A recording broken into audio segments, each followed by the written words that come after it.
Orasyo Impirata. Sa ngalan samahan, sa Anak, ug sa Espiritu Santo. Amen.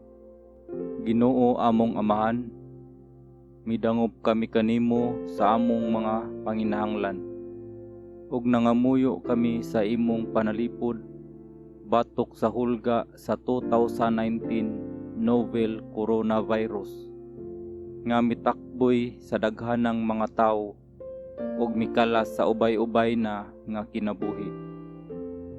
Nangamuyo kami sa imong grasya alang kanila nga gitahasan sa pagtuon kun unsang matanga kini nga sakit ug kun unsa ang hinungdan niini, ug sa ilang pagpaningkamot sa pagpangitag paagi nga masanta ang pagkuyanap niini. Giyahi ang hunahuna ug mga kamot sa mga eksperto sa natad sa medisina aron inubanan sa kaluoy ug sa ilang kahanas sila mohatag og pagtagad ug mag-atiman niadtong mga nasakit. Giyahi usab ang panggamhanan ug ang mga pribadong ahensya nga sila mapadayunong mangita og solusyon ug katambalan kining maong epidemya. Nagaampo kami kanila nga gitakbuyan sa maong sakit, nga sila unta mahibalik nga sa ilang himsog nga panglawas.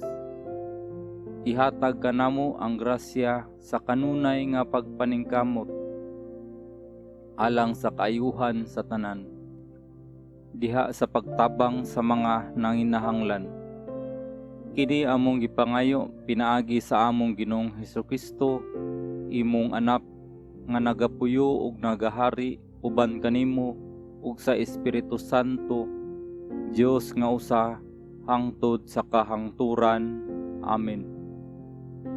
Maria, panabang sa tanang Kristiyano, iampo mo kami. San Rafael Arkanghel, igampo mo kami. San Roque, igampo mo kami. San Lorenzo Ruiz, igampo mo kami. San Pedro Kalungsod, igampo mo kami. Sa ngalan samahan, sa Anak ug sa Espiritu Santo. Amen.